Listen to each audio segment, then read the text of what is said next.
Pour le sage, si tu le lis, si tu lis Proverbe, tu augmenteras ton savoir.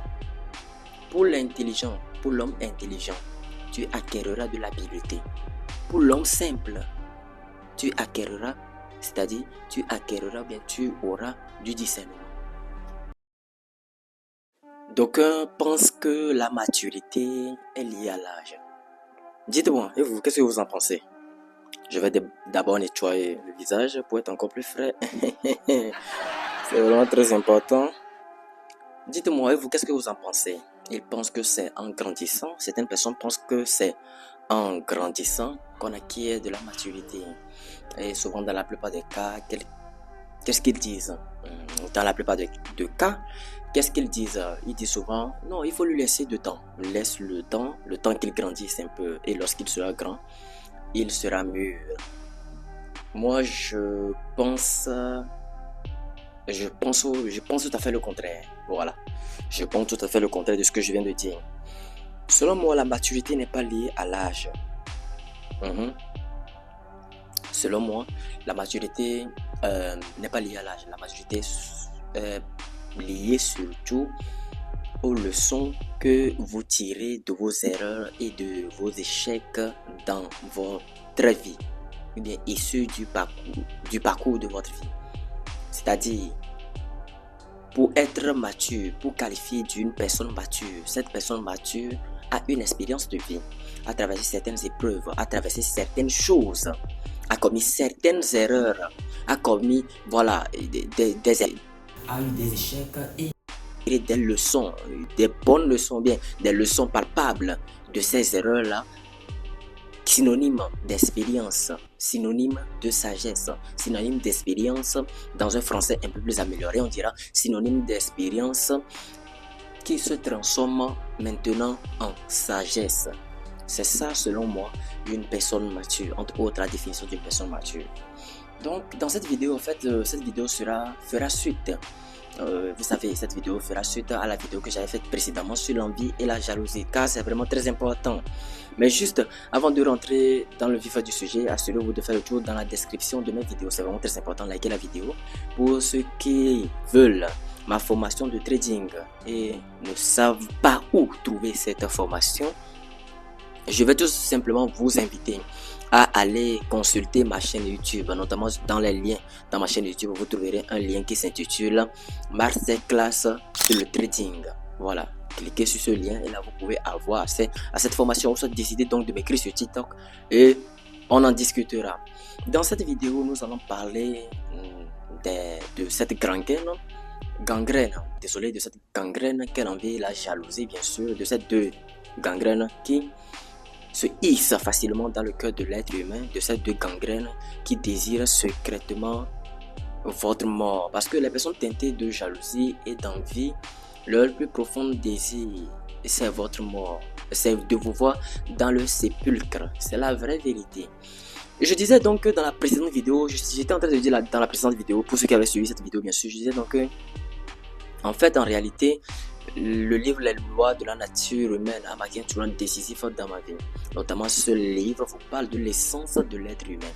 C'est-à-dire, l'être humain est naturellement mauvais. Ce n'est pas qu'il était naturellement bon avant de devenir mauvais. Il est naturellement mauvais depuis sa naissance. Voilà, il est naturellement mauvais depuis sa naissance, avant de devenir peut-être bon. Voilà, c'est-à-dire, il est naturellement mauvais. Ce n'est pas qu'il est naturellement bon avant de devenir mauvais, non. Il est naturellement mauvais avant de devenir bon. Et j'insistais dans cette vidéo sur le fait qu'une personne teintée de jalousie et d'envie, son désir profond c'est de vous voir dans la tombe, dans le sépulcre. Et c'est la vérité. Et vous devez comprendre aussi que l'envie est un système d'égalisation. Tu as fait l'effort, tu as acheté un Rolex, bro, aussi acheter un Rolex, peu importe si va se donner les moyens extraordinaires. Ce que je disais dans cette dernière vidéo, n'est-ce pas? Même s'il va se donner les moyens extraordinaires, c'est-à-dire se tuer, se tordre le cou, faire des choses immondes pour pouvoir se procurer un Rolex, lui aussi il le fera. L'envie est un système d'égalisation. Pourquoi lui il a atteint ce niveau et moi aussi je ne pourrais pas atteindre ce niveau? Donc je vais essayer de m'égaler à lui, l'envie. Et sachez bien, Les personnes envieuses, les personnes qui vous envient sont en secrète compétition avec vous. En secret, ils veulent ça. Oui, c'est pour cela, dans la plupart des cas, ils veulent avoir des informations sur votre vie pour voir ce que vous avez, voilà, la femme que vous côtoyez, pour voir, voilà, sa compétition de vie et essayer de faire la même chose et essayer d'égaler votre niveau. C'est ça, donc l'envie et la jalousie. Les personnes qui sont dotées de ces deux gangrènes sont en secrète compétition avec vous. Vous devez le comprendre. Autrefois j'étais naïf, hein? Autrefois j'étais naïf. Quand je dis autrefois, ça date un peu. Mais la vie m'a fait confronter à la réalité de la vie. C'est-à-dire la nature m'a fait confronter à la réalité de la vie. En me disant que ce n'est pas parce que toi tu es bon au fond de toi, que tu es bienveillant, que les autres le seront nécessairement envers toi, ou bien que les autres te rendront l'appareil. Vous comprenez? Ce n'est pas parce que tu es bienveillant, ce n'est pas parce que tu es neutre, ce n'est pas parce que toi tu ne médites point le mal contre autrui, comme l'a dit la Bible dit si bien, tu ne médites point le mal contre autrui, tu es bienveillant, que les autres le feront envers toi. Dans la plupart des cas, tu peux être neutre, tu ne peux avoir, c'est-à-dire tu ne peux avoir même pas de mauvaises pensées contre autrui et tout le bazar, mais les gens ont des sérieux problèmes envers toi. Les gens veulent t'éliminer, les gens veulent t'extirper, t'éliminer complètement, te rayer de la surface terre, te rayer de la carte. C'est la vraie vérité. Et des fois, qu'est-ce qui nous arrive? Des fois, nous mettons nos propres projections sur les autres, c'est ça, hein? C'est parce que je suis bon que telle personne, voilà, entre autres, nécessairement doit être bon. C'est parce que je suis bon que cette personne, c'est parce que je suis bon que lui aussi forcément il sera bon. Mais c'est parce que je suis bienveillant que lui aussi forcément il sera bienveillant. Mais dans la plupart des cas, ce n'est pas comme ça. Dans la plupart des cas, ce n'est pas comme ça. Dans la plupart des cas, ce n'est pas comme ça. Dans la plupart des cas, je répète encore, ce n'est pas comme ça. Ce n'est pas parce que vous êtes bon, ce n'est pas parce que vous êtes bienveillant que les autres le seront avec vous. Vous devez le comprendre. Vous devez lire ce livre sur les lois de la nature humaine de Robert Greene. Ce livre va vous ouvrir l'esprit sur l'essence même, la nature profonde même de l'être humain. L'être humain est naturellement mauvais, naturellement méchant. On te voit en tant que jeune homme qui réussit dans le quartier, en tant qu'une belle jeune femme qui a la carrure, l'aura, la prestance. Même si tu n'as pas l'argent, ça suffit déjà pour que ces deux gangrènes, qu'est l'envie et la jalousie, s'éveillent chez les personnes qui veulent te détruire. Vous devez le comprendre. Vous devez être prudent et donc vous devez avoir l'esprit du discernement. Vous devez avoir l'esprit du discernement. Selon Erikson Milton, lorsque je lisais les lois de la nature de Robert Greene, il disait que en réalité, les personnes... En fait, je dois vous dire que Erikson Milton, c'est lui qui a inventé, ou bien c'est lui qui a su le langage non verbal du corps. Et en ce sens où il parlait des micro-expressions faciales. C'est-à-dire, quelqu'un peut te dire oui à quelque chose. Au fond de lui, intérieurement, la réponse est non. Donc, selon Erikson Milton, il disait que tu peux observer ceci sur le visage de la personne. La personne peut te dire oui, je vais t'aider, alors que intérieurement, au fond de son cœur, il ne veut pas t'aider. Donc, ce non qu'il ne veut pas dire ouvertement, puisque voilà, vous êtes amis, il veut peut-être se forcer à t'aider. Donc, du coup, ce non qu'il ne veut pas dire intérieurement, se fait sentir, se traduit sur son visage, se fait sentir par les micro-expressions de son visage. Disait Erikson Milton, se fait sentir par les micro-expressions de son body language, c'est-à-dire de son langage non verbal. Donc une personne peut te dire oui, alors qu'au fond de lui, c'est un vrai menteur. Alors qu'au fond de lui, il est en train de dire non. Vous devez apprendre ces micro-expressions. Et pour ce faire, dans le livre, il conseille que quoi? Il disait que observe et observe.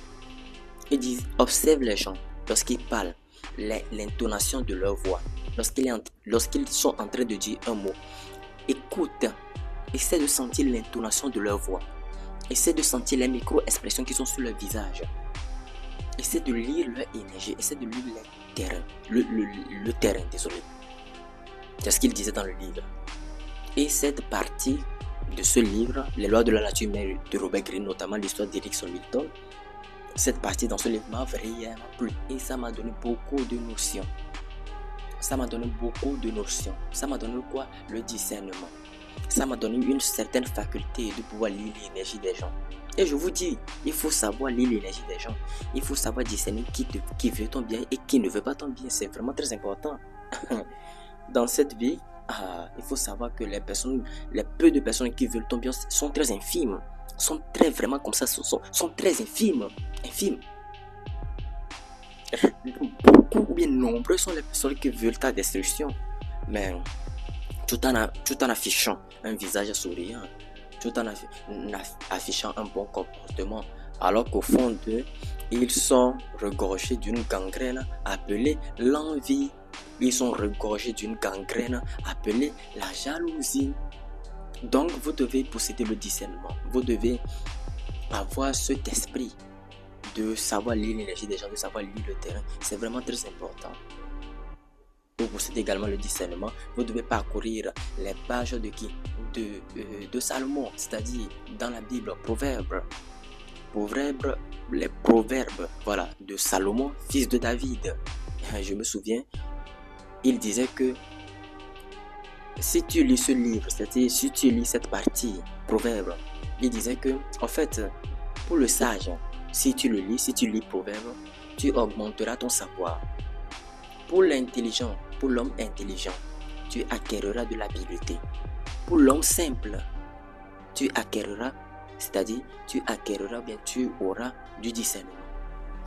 Voilà, voici la promesse de ce livre. Voici la promesse de Salomon dans Proverbes, afin de discerner le bien du mal, afin de discerner le faux du vrai, pour que la sagesse te garde, pour que l'intelligence vienne à ton secours.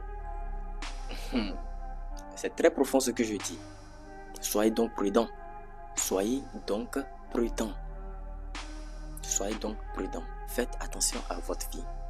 Je vous le dis. Le désir réel d'une personne envieuse, c'est de vous voir mourir.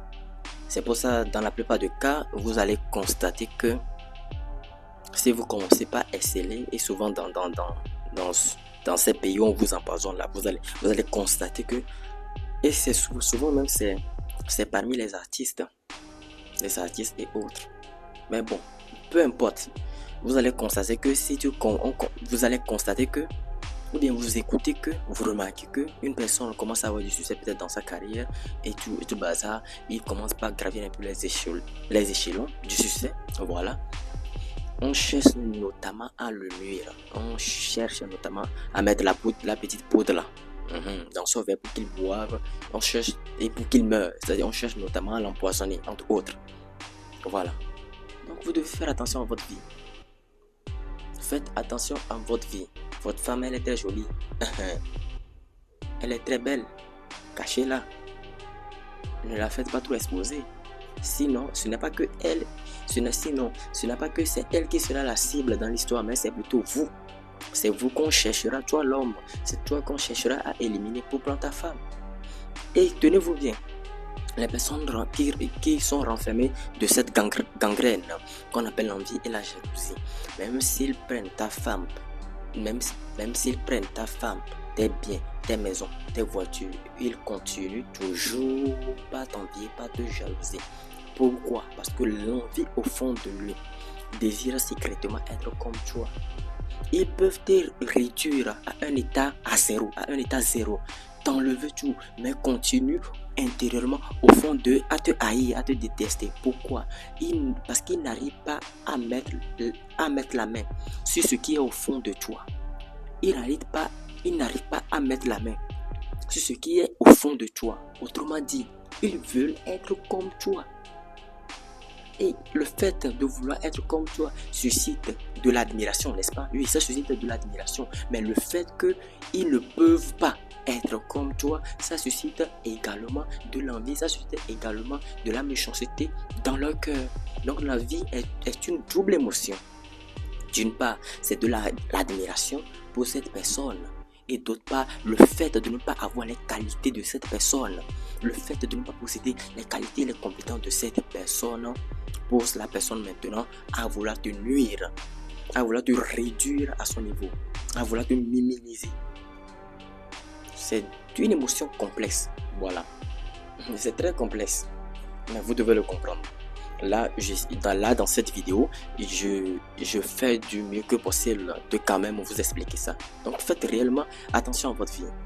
Alors, je pense que je vais m'arrêter là, ici, pour cette vidéo. J'espère que vous avez aimé et apprécié.